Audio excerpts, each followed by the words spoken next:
let's go a bit easy there, because we're diving into very interesting territory. But before we dive into all of that stuff about education, I want to know a little bit more about what opportunities you had before in the corporate world, and when you had had to stand at the crossroads between the corporate world and the education world, and what sort of tipped you towards the education world? Yes. During the time I work as a consultant, despite the fact that I still do educational work, but it's just turning around education. It's not digging deeper into education. And it was very difficult for me to work with the clients. As you know, as a consultant, we have to listen to our client. We need to determine their challenges, their problems, and then we have to come out with a framework, with a solution. And the most difficult part is persuade our client to allow with our solutions. It takes me a lot of time and a lot of pressure on my family also. I do not have time to take care of my family and even for myself. But during that time, I also did a lot of research about psychology. And I found a sentence of Professor Lacan, the founding father of psychoanalysis. He said that the questions are formed on the basis of answers. People only ask questions when they already know the answers. So from that moment, wow. I think it's around 2016, I start turning around. Rather than asking them a lot, I change into just focus on listening. So I listen to the clients, and I realize that I can feel the solutions within their problem already.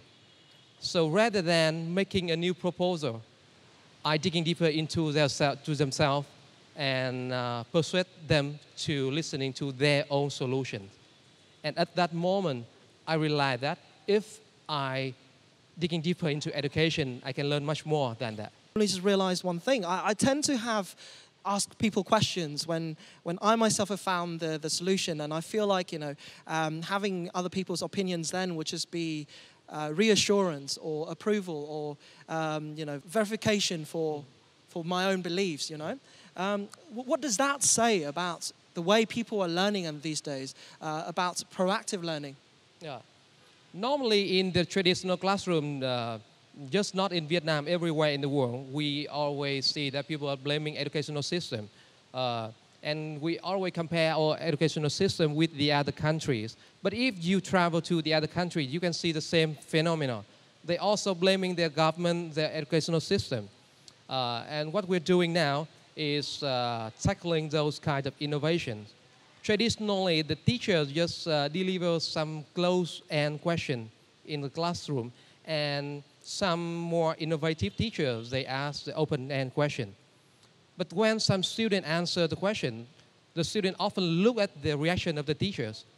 If he give me an answer, an option A, and then I have a very small, very little smile on my face, and then he will know that I prefer that way of answer. And the next time, the student will answer into that way of my behavior. So according to our research, at that moment, the creativity of students has been destroyed more than 50%.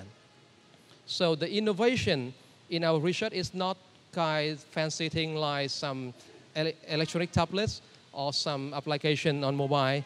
We focus on the behavior of listening, of asking the question. And we have the instruction for the teachers how to let their students to make their own question. It's only when you generate your own question, you are the owner of your learning.